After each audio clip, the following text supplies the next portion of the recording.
There is one perfect team in NFL history. The question is, are they the perfect team for the AFC East?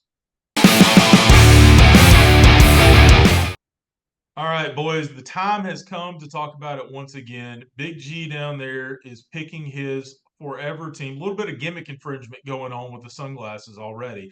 He is picking his forever NFL team, and we are taking it division by division, breaking down the teams, breaking down the players, breaking down the history to help him choose who is going to be his new forever NFL team. Previously, he's taken out of the NFC North. He decided that he was gonna go with the Packers out of there. He looked at the AFC North and decided that the Steelers just weren't for him. That he was going to be a Ravens man. So as we continue to go along today, we're in the AFC East. We're going to break down the AFC East. He's going to choose a team, and then eventually we're going to have a round of 16, and we're going to take it all the way down to the final team for which he is going to be a forever fan. So breaking it down today, I'm going to start it off in the AFC East with the most perfect team that ever existed, the only team with a perfect season, and the team that gets to celebrate every year that perfect season. Let's talk Pop the about cork. the Miami Dolphins. Miami Dolphins have two Super Bowl wins, 1972, 1973, excuse me, 73 and 74. They made the Super Bowl in 72 but lost. 73, they had the only perfect season in NFL history, a fact that they celebrate to this day. So, the great thing about being a Dolphin is every year you get to celebrate when every other team finally has their first loss. And sometimes it's early, sometimes it's late, but you always get to celebrate being the only perfect team in NFL history. And I think that's great. And if you look at the history of Dolphins, it's quite interesting. You know, we're all from the Southeast. The Dolphins were one of the first NFL teams in the Southeast, if you consider Miami to be the Southeast at least, right there along with the Falcons. They've got an interesting history of I think, two of the greatest coaches in NFL history. And I'm talking about Don Shula and Jimmy Johnson. Now, a lot of people think about Jimmy at the Cowboys, but he did a great job at the Dolphins as well and did wonderful things with them. Now, we've already talked about the perfect seasons, but let's also talk about some of the iconic players down there. And I'm talking quarterbacks. Bob Greasy, Dan Marino. Dan Marino, again, everybody talks about. He may be the greatest quarterback to have never ever gotten it done. But the Dolphins have not won a Super Bowl since 1974. But I think this year it might be their time again because it is crazy what that offense looks like down there. There is so much speed on the field. It is so fun to watch the Dolphins right now that it's one of those like must view games. Ever since they dropped 70 on the Broncos last year in a game, you've got Tyreek Hill flying down the sidelines. I think the average 40 time of Dolphins wide receivers right now might be like a 4.2. It's ridiculous how fast they are down there. Tua Tagovailoa, the Alabama quarterback, is leading the way. And quite frankly, it's just fun. The only thing that would make the Dolphins more fun right now is if they brought back Flipper the Dolphin and stuck him in the end zone again, like they did in the 70s for a live action. And one more thing, Big G. We always talk about the Dallas Cowboys cheerleaders. Well, I'm going to throw it out there for you. I think those Miami Dolphins cheerleaders might be the best looking ones in the league and certainly have a hotter swimsuit calendar. So that's why I'm making the pitch for the only perfect team, the team that you get to celebrate every single year. The Miami Dolphins, I think, are a great choice for your team out of the AFC East.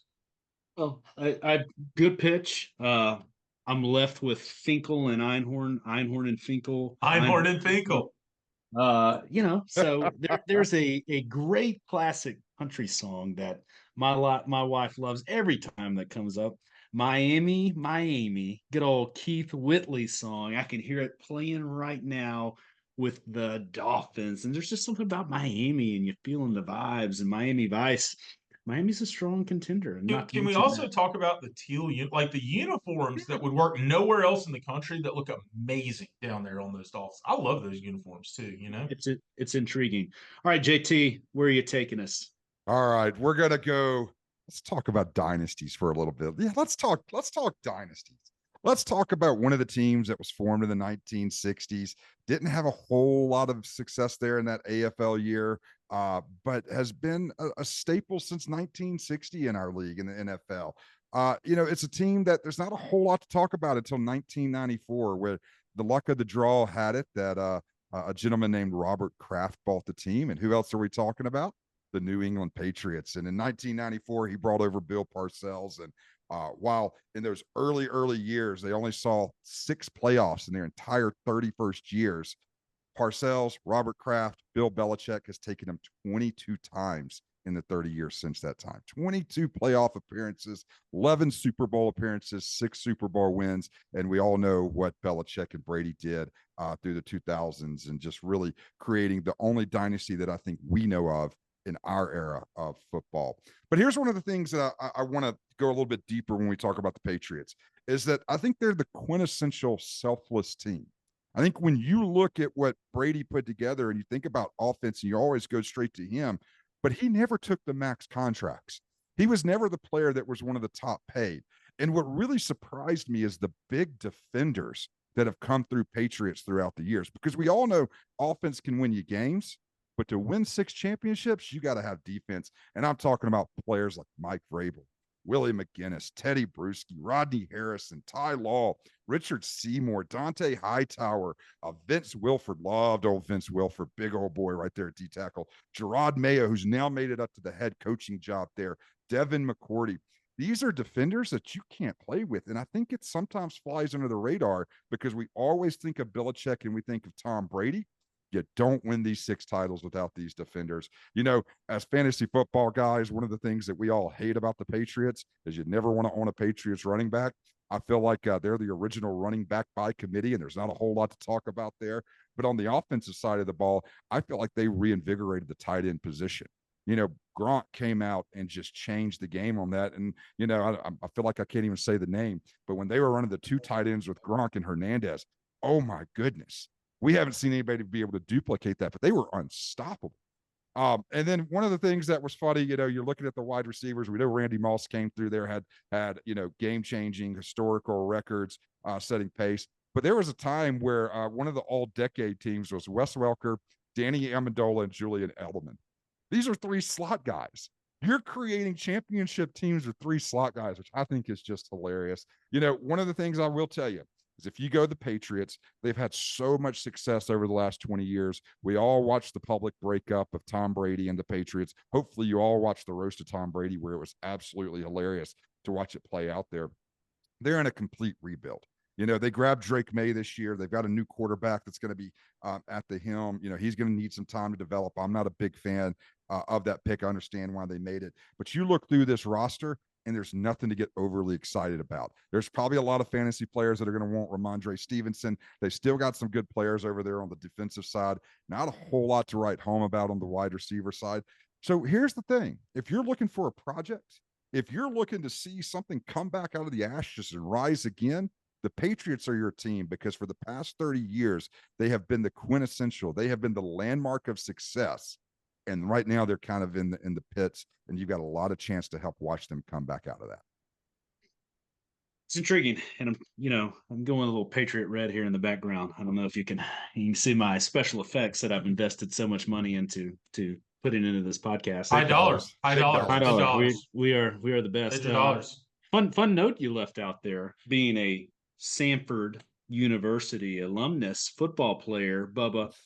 Sanford alumnus as well. DeMarcus Covington, former Sanford football player, is the defensive coordinator for the Pats. So that's just some, that's got a little home blood in there. A guy that came from Birmingham, Alabama, has been up there, and now he's got a new role as the DC in his first year under there, and head coach Jared Mayo. But the Patriots are really, they've got weird, out there winning stats. It's almost like every time, like the TV, it's like University of Alabama. When they play somebody, it's like they've got a winning streak, or even though they've lost so much in the last 2 years, they still have way more wins than any other team in the league, which is very just intriguing. And they've just had so much success. So very, very interesting. That's a tough one to put up there. All right, Bubba, where are you taking us? Well, I feel like if you choose the Patriots right now, at least nobody is going to call you a bandwagon fan at this point. I mean, pick them when they're at their lowest. I think that's at least safe. Well, here's where I'm taking you. I'm taking you to New York. New York, a city so nice they named it twice, even though neither one of the football teams play there. And I'm talking about America's team. Now, we talk about America's team, and I think in the future we're going to have a breakdown, because last week you talked about the Steelers may be America's team. I think the Cowboys are they might have even copyrighted and trademarked the phrase America's team. But when I think about America's team, especially when we're talking back in the days of 9/11, when I'm talking about the single tear in the eye, I'm thinking about those JETS, Jets, Jets, Jets. And the Jets are really America's team. If you think about it, it's to me a team that symbolizes the working class of New York, the working class of the biggest city in the country, and everyone coming together. And I mean, I think it's real interesting because of the mix that they have there. I mean, let's start with this. The Jets have this beautiful green color that's just a little bit darker and older than the Packers that you previously took. And quite frankly, the Jets are where Packers quarterbacks go to retire and die. We've already seen it with Brett Favre. We're seeing it now with Aaron Rodgers, that they're having some high level quarterbacks, and when they don't have high level quarterbacks from the Packers, they've got guys like Mark Sanchez, which are quite memeable. The greatest season of Hard Knocks to me even came out of the Jets with old Rex Ryan, and I miss him greatly. But now the Jets have taken it, and there used to be the butt of the jokes, or at least Mark Sanchez was, but they have been a powerhouse in the past, and I think they're a powerhouse right now too. Because if you look in the past, we're talking about Broadway Joe Namath. We're talking about the greatest call your shot in NFL history, about him taking that team and winning the Super Bowl and doing it in style. We're talking about a hard-nosed team that has fought throughout the years through adversity, to make what I consider to be honestly one of the favorites to win the Super Bowl this year. We're all still talking about the Chiefs and the Bills and everybody else, but look at the Jets roster right now. Aaron Rodgers at 40 years old still looks absolutely great. By the way, good side note right here, amongst active players, Aaron Rodgers is the NFL rushing leader for players who are 40 years old. So of all the 40-year-olds in the league, Aaron Rodgers currently has the record, or currently is the highest rushing 40-year-old in the NFL right now. Let's remember that one. But you got Aaron Rodgers. He's coming off the elite entrance, followed by the unfortunate Achilles tear last year. He's back in business. He's ready to go. And let's look at the offense around him. This is an offense so good that they were able to make up for the fact that they didn't have a quarterback playing last year, or at least they shouldn't. I don't think they could consider him a quarterback. Let's talk about Breece Hall. Breece Hall might be the best running back in the NFL right now. He's young, he's explosive, he looks great. And while we can talk about some of the guys that have been doing it longer, I think it's hard pressed to say that there's anyone more exciting to break out as a talent right now. Let's talk about the receivers. Mike Williams has come over. He's coming off an injury. He's an old hand. He looks amazing. But also you've got Garrett Wilson, who again has had just amazing seasons with substandard quarterback play. And if Aaron Rodgers can stay healthy this year, he's going to absolutely break out and have it the best. But it's not just about the explosive offense. The Jets, Jets, have built one of the most vicious defenses out there right now, and especially in the secondary with Sauce Gardner, CJ Mosley. The Jets are a presumptive Super Bowl favorite to me. I mean, I think you never know how the season's going to shake out with injuries and everything. But quite frankly, if we're talking about America's team, if we're talking about a working class team and a team that represents the people of New York, Jets, Jets, Jets, Jets, as old Fireman Ed would once say. And that is the team that I think you should really look at in the AFC East. Well, I tried not to fall asleep during that whole pitch, and I could tell by your energy that you drew the short straw on the Jets. No enthusiasm. I hate Aaron Rodgers. I can't get over the butt fumble. I mean, look, I wanted to cut you off, but in fairness of being rude and your pitch that you've well researched and everything, you did a great job. Thank you. I'm cheering for you. I know that was painful for you. I know you didn't want to do the Jets. At least it wasn't the Packers. So we may just have to edit out all of that because I can see our attention just dropping. So, anyways, we'll be done with the Jets. And JT, you want to take us home? The Jets are every sitcom's favorite team. Nobody ever goes for the 100%. Nobody ever goes for the Giants. They're all Jets fans. They're All right. all dead. So let's talk about the winner in this thing, because this is the one that I'm predicting, because this team has G written all over it. And who are we talking about but the Buffalo Bills? Again, another 1960 AFL team, been in a long, long time. All of us can remember their run in the early 90s, 1990 to 1993, 4 Super Bowls in a row, 4 Super Bowl losses in a row. They just couldn't put it over the edge, over the last 50 seasons, because they've been in a long time. 23 playoff appearances. And you look at that early success, you look at the Bills today, and you're like, 23? Wait, that doesn't sound like it's enough. Well, let's not forget that coming off the heels of those big Super Bowl losses, the Buffalo Bills have one of the longest droughts in North American history of not making the playoffs. From 2000 to 2017, 17 years without making the playoffs. But what happened there in about 2018? This surprise pick in the first round came out of nowhere. Everyone's scratching their head. Josh Allen, the Wyoming quarterback that's got a little bit of gunslinger, got a little bit of grit, got a little bit of everything. And we all said, what are the Bills doing? Do they never want to make the playoffs?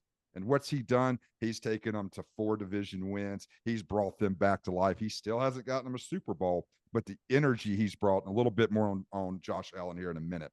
Because I think some of the early talent that we forget about the Buffalo Bills, Jim Kelly, great quarterback that took them to those Super Bowls. O.J. Simpson back in the 70s, a running back that really changed how we looked at running backs.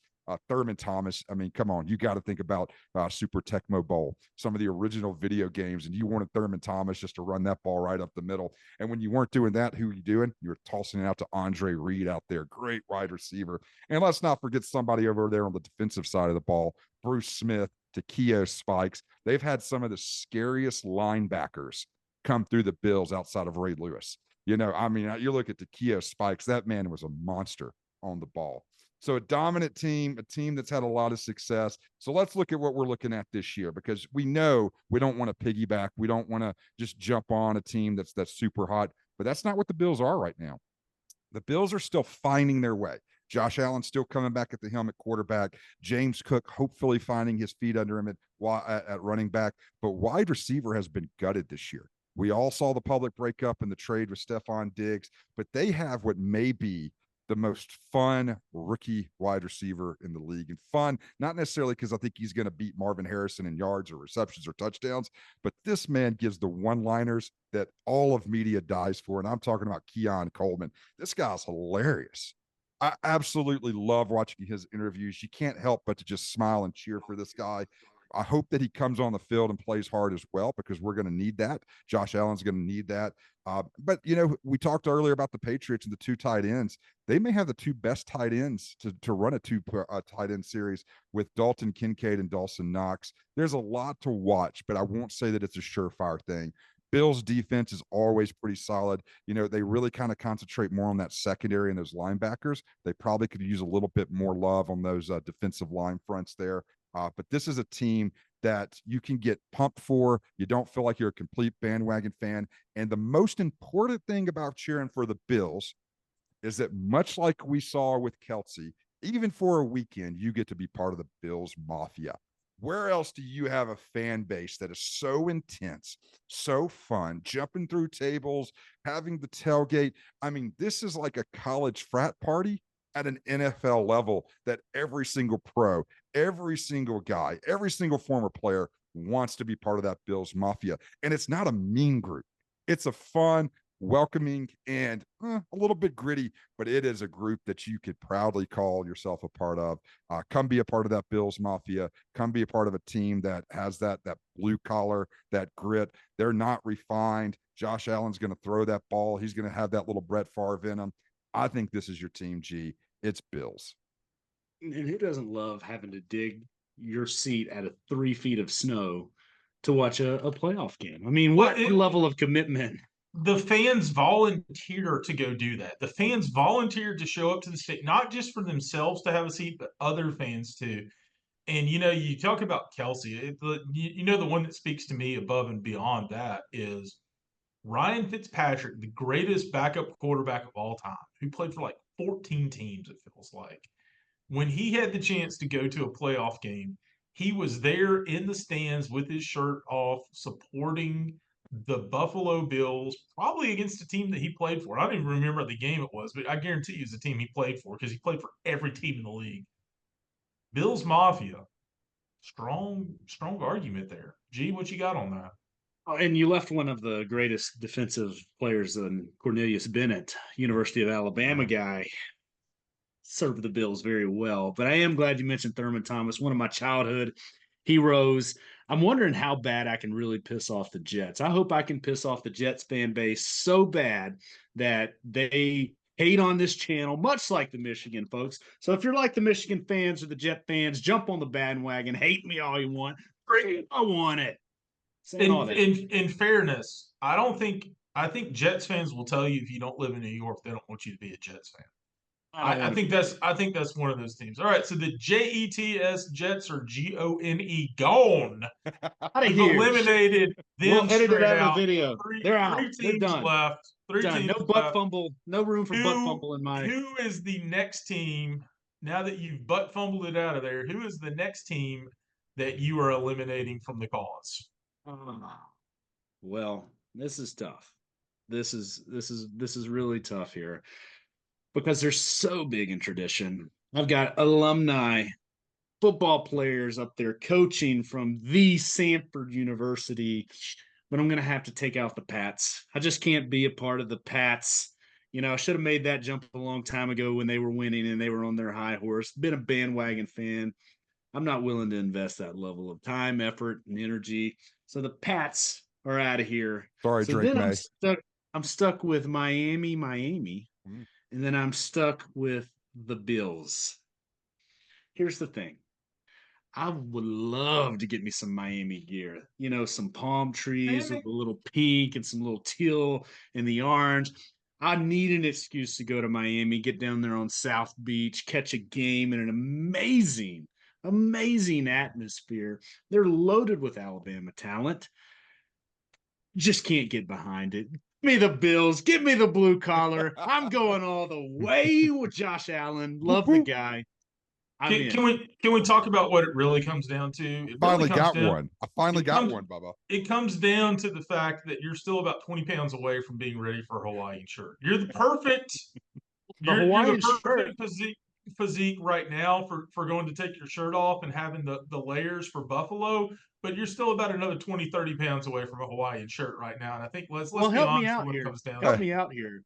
Because the Hawaiian shirt is like, you know, that's like it's more Miami Vice. It's more Miami Vice. But look, but South Beach is all about the Speedos, man. If you want to be humbled and have your just want to bury your head, go to South Beach and see the talent that's down there because man, it's a different kind of shape. Well, and that's where I was going, Bubba. Are you talking 20 to 30 pounds in the heavy direction? Because most heavy people are the ones wearing the Hawaiian shirts because they hover up a lot, right? So exactly, yeah. Either way, I've got a different direction. Out of the AFC East, it is official. The Bills Mafia carries over. The Bills are going on to the next round as we select your forever NFL team. And I got to tell you guys, I do kind of think that we almost picked a favorite here today. As we go forward, we're going to see where we go with the rest of the divisions. But for right now, you got the Pack, you got the Ravens, and you got the Bills moving on to the elimination round. And G, pretty soon you will have your NFL team. Until then, let's see what's next. Go Bills. Go Bills.